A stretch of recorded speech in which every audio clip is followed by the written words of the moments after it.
মাসে একবার হয়তো গরুর মাংস দিয়ে হয়তো ভাত খেত। এখন তো প্রতিদিন প্রায় মানে বেশিরভাগ মানুষই গরুর মাংস দিয়ে তারা ভাত খাচ্ছে। প্রায় মানুষের ক্রয় ক্ষমতাও বৃদ্ধি পেয়েছে বলেই কিন্তু কোনো জিনিসই পড়ে থাকতেছে না। এই দেশ গত ১৫ বছরে যে উন্নয়ন অগ্রগতি করেছে এটা তো দৃশ্যমান। এই মানুষের মধ্যে ঈদের আনন্দ নেই, এটা বিএনপি নেতারা বলতেই পারে।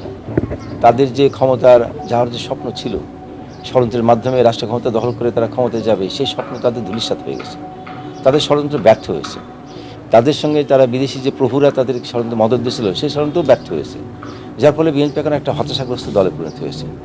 এই দেশের কোনো কিছুই ভালো জিনিসই তাদের কাছে আর ভালো লাগে না, সব কিছুই তাদের কাছে ধূসর মনে হয়, অন্ধকার মনে হয়। আজকে মানুষের মধ্যে ঈদের আনন্দ আসে কিনা সেগুলো একটু ঈদ মার্কেটের দিক তাকালেই তো দেখা যায় যে কীভাবে ঈদের বাজারগুলোতে মানুষের ভিড় দেখা যাচ্ছে, তারা কেনাকাটা করতেছে। আজকে আমরা দেখি এই যে নিত্য প্রয়োজনীয় জিনিসের দাম বৃদ্ধি পেয়েছে, সাংবাদিকরা অনেক সময় লেখেন বলেন, আমরাও দেখি কম বেশি বৃদ্ধি পেয়েছে, কিন্তু পাশাপাশি মানুষের ক্রয় ক্ষমতাও বৃদ্ধি পেয়েছে বলেই কিন্তু কোনো জিনিসই পড়ে থাকতেছে না। বা আগে যেখানে আমাদের এই দেশের মানুষ মাসে একবার, আমার বিশেষ করে গ্রাম অঞ্চলে বা মফস্বল শহরে মাসে একবার হয়তো গরুর মাংস দিয়ে হয়তো ভাত খেত।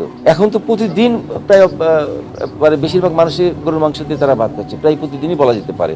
আমরা এখানে যতটুকু শুনি আমাদের এই কুষ্টিয়াতে প্রতিদিনই গরু জবাই হচ্ছে বিভিন্ন জায়গায় এবং মাংস সঙ্গে সঙ্গে শেষ হয়ে যাচ্ছে। জিয়া রহমান, যিনি বঙ্গবন্ধুকে হত্যার মধ্য দিয়ে রাষ্ট্র ক্ষমতা দখল করে এই দেশের স্বাধীনতার বিরুদ্ধে অপশক্তিকে উত্থানের মাধ্যমে দেশকে আবার পাকিস্তানের ধারে নিয়ে গেছিল, এবং তখন থেকেই কিন্তু এই বাংলাদেশকে বারবার ব্যর্থ রাষ্ট্রের দিকে নিয়ে গেছে। বিএনপি ২০০১ সালে ক্ষমতা আসার পরও এই যুদ্ধবিরোধী জামাতকে নিয়ে যেভাবে দেশকে ধ্বংস করেছিল, সেখান থেকে ফিরে আসতে এদেশের জনগণকে অনেক কষ্ট করতে হয়েছে।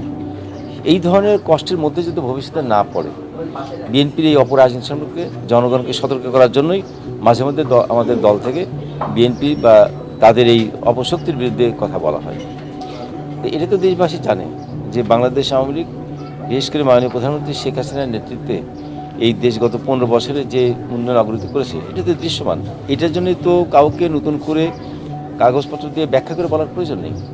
আজকে আমাদের দেশের যে উন্নয়নের কতগুলো বিষয় আছে, যেমন পদ্মা সেতু, এটা দৃশ্যমান, মানুষ সুফল পাচ্ছে।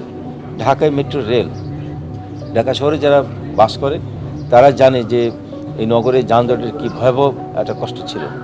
মেট্রো রেল আসার পরে এখন নগরের অনেক অংশই সাধারণ মানুষ এখন স্বস্তি পেয়েছে। আমাদের এলিভেটেড এক্সপ্রেসওয়ে, যেটার বেনিফিটটা মানুষ পাচ্ছে। আমাদের চট্টগ্রামে কর্ণফুলী নদীর নিচ দিয়ে টানেল, সেটা সুফল পাচ্ছে। আজকে মাতারবাড়ি পোর্ট, আমাদের ডিপসি পোর্ট, সেটা এখন কার্যকরী হচ্ছে। এইভাবে পায়রা বন্দর আমাদের উন্নয়নের একটা মাইলফলক হিসেবে আছে।